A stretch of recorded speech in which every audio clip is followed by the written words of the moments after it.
Olá, psicólogo e psicóloga iniciante. Você chegou até nós de alguma forma, né? Você estava aí nas redes sociais, alguém compartilhou o conteúdo, ou você estava buscando algo que fizesse sentido para a tua vida, e você chegou até aqui. Seja bem-vindo, e eu espero que esse canal faça sentido para todos vocês, psicólogos e psicólogas iniciantes. Você está com o CRP na mão e cheio de ideias, ou com o CRP na mão e cheio de medos, dúvidas, enfim, não importa. O que importa é que você já se formou e que você tem um caminho inteiro pela frente. Uma jornada que pode ser muito enriquecida com as contribuições que você vai encontrar aqui no nosso canal. Nós estamos aí numa série de neuroquímica, bioquímica dos transtornos mentais. E hoje nós vamos falar dos neurotransmissores na psicopatia.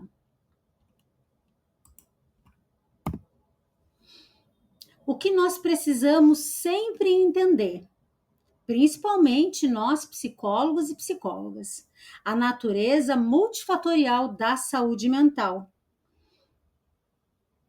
Fatores biológicos, psicológicos, sociais, ambientais.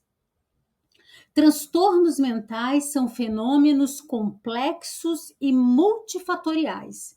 Então, o objetivo desse canal e das nossas aulas e conteúdos é auxiliar você na compreensão baseada em neurociência, neuropsicologia e psicologia, sem explicações simplistas, sem soluções mágicas ou interpretações fantasiosas, e muito menos com a ideia de esgotamento de ideias ou até mesmo de conversas sobre o assunto. O foco na formação crítica e científica de psicólogos iniciantes é extremamente relevante para a tua jornada de trabalho. Então, em nenhum momento aqui nós estamos simplificando ou reduzindo nenhum dos temas ou fenômenos que conversamos aqui no canal. Fazemos recortes baseados em algumas abordagens ou teorias para auxiliar a sua compreensão. Vamos definir a psicopatia?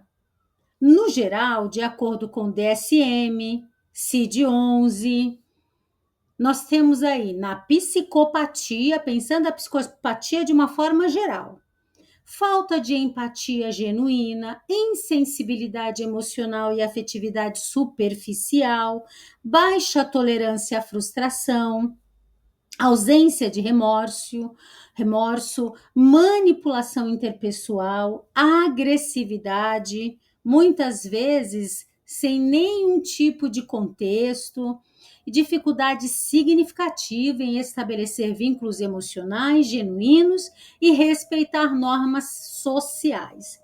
É importante que a gente entenda que as psicopatias, elas são diagnosticadas somente em pessoas a partir dos 18 anos de idade, porque nós já temos ali um contexto, uma biografia que nos ajuda a fazer essa avaliação com mais cuidado.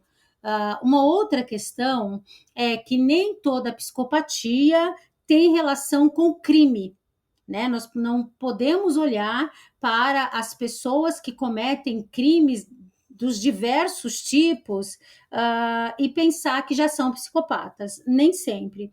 Porque nós temos traços de psicopatia em diversas pessoas, em diversos campos da sociedade.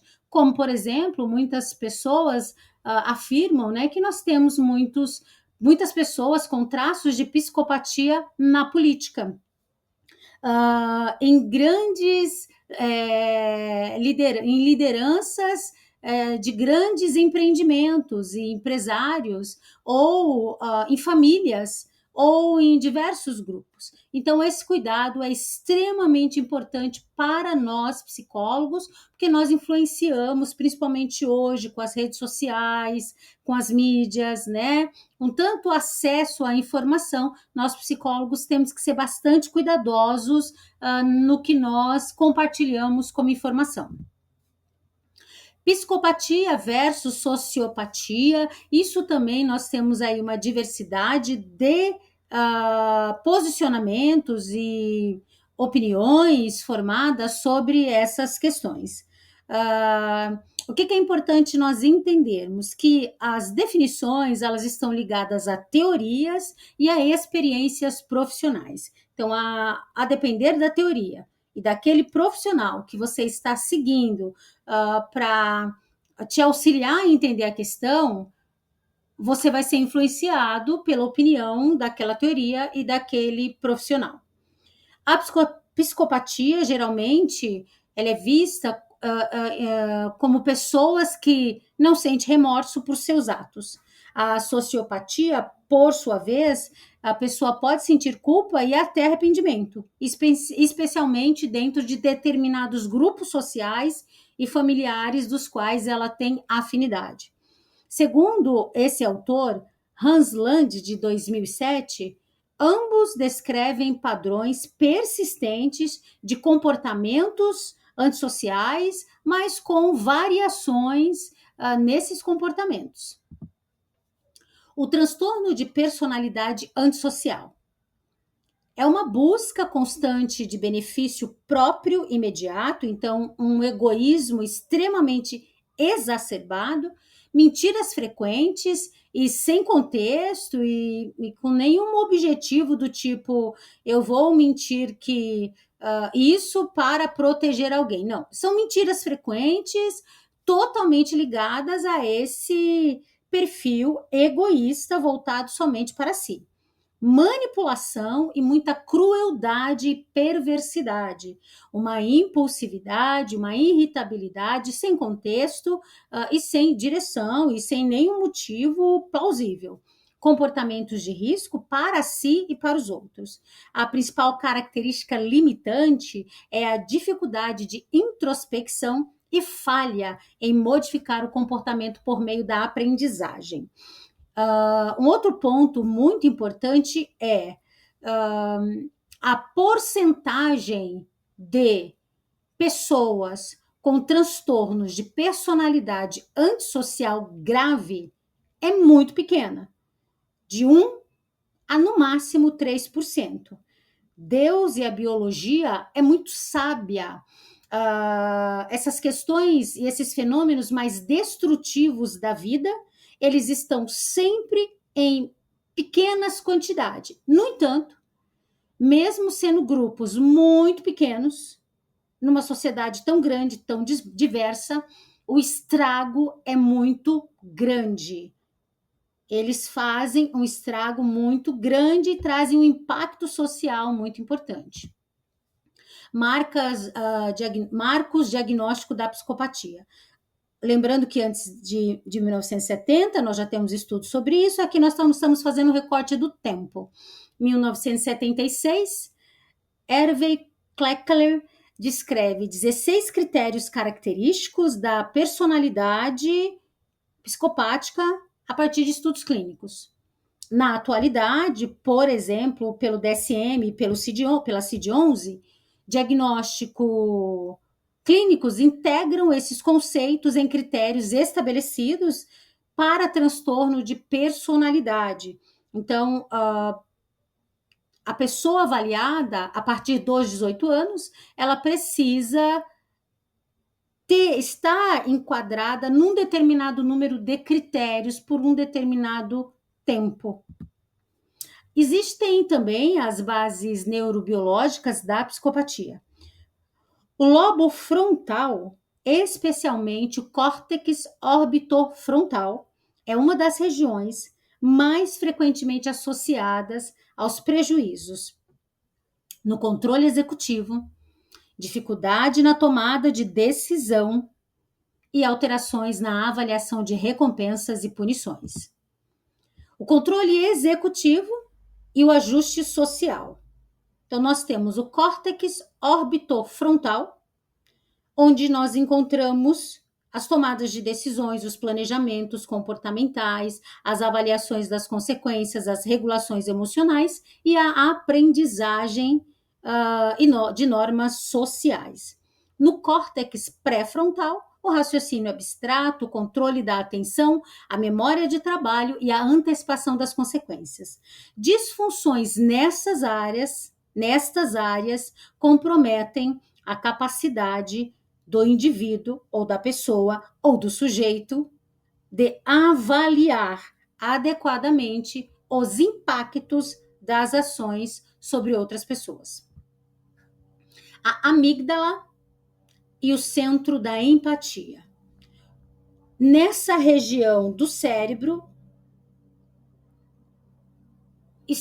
temos aí diversos estudos que associam essa área com processamento emocional, reconhecimento do sofrimento alheio, condicionamento aversivo e aprendizagem emocional.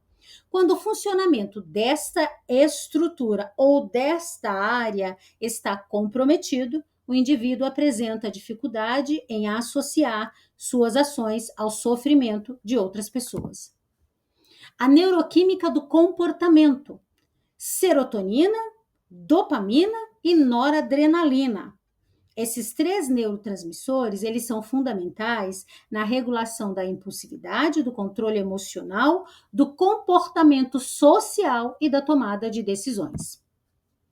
Noradrenalina e o estado de alerta, produzida principalmente no locus cerúleus, né, ou coerúleos, né, aí a gente tem aí um pouquinho do espanhol, e essa região ou essa estrutura é extremamente importante, né? Então, tem aí onde nós temos a ação de neurotransmissores centrais para o estado de alerta.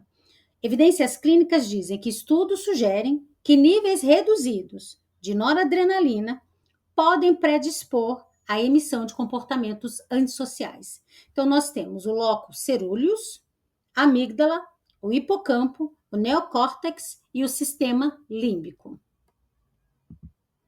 A complexidade da agressividade.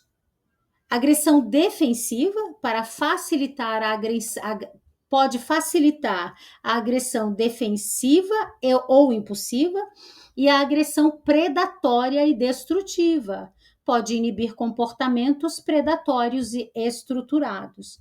A relação entre noradrenalina e agressividade apresenta resultados complexos na literatura, dependendo estritamente do tipo de agressão estudada.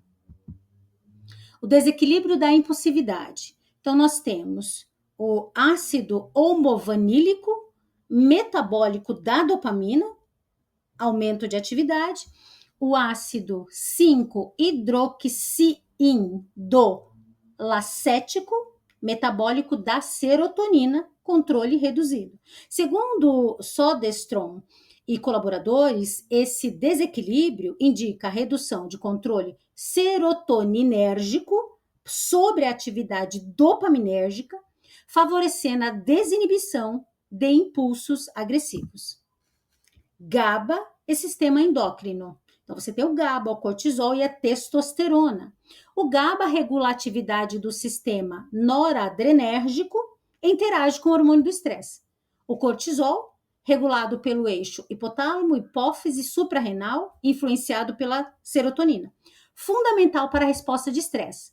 A testosterona é associada à busca de recompensa, comportamento de aproximação e redução do medo. Então, esses neuroquímicos, eles precisam estar em equilíbrio, nem mais, nem menos. Então, nós estamos aí diante de uma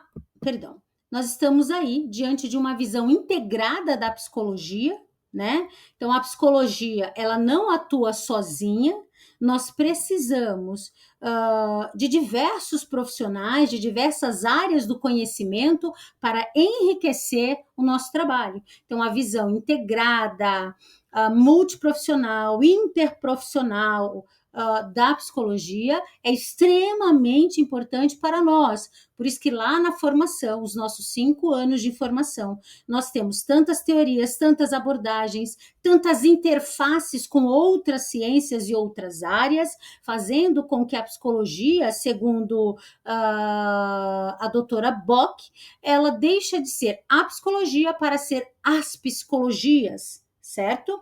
Bem, para finalizar, nenhum transtorno mental pode ser explicado por um único fator biológico ou psicológico ou ainda neuroquímico. O estudo da psicologia e da neurociência exige sempre uma abordagem crítica, ética e baseada em evidências científicas. E você pode ser crítico, ético e baseado em evidências científicas na medida em que você se mantém atualizado, estudando, revendo conteúdos, tirando dúvidas e não tendo vergonha do que você não entendeu e do que você ainda não sabe, porque nós vamos aprender todos os dias ao longo de toda a nossa vida. Se inscreva no canal para mais aulas voltadas à formação sólida do psicólogo e da psicóloga iniciante. Deixe suas dúvidas e sugestões nos comentários, sempre que possível. Nós vamos responder e te ajudar a ampliar o seu entendimento. Eu desejo que a sua jornada na psicologia seja rica, ética, poderosa e transforme vidas. Eu vou ficando por aqui. Um beijo, um abraço. Tchau, tchau.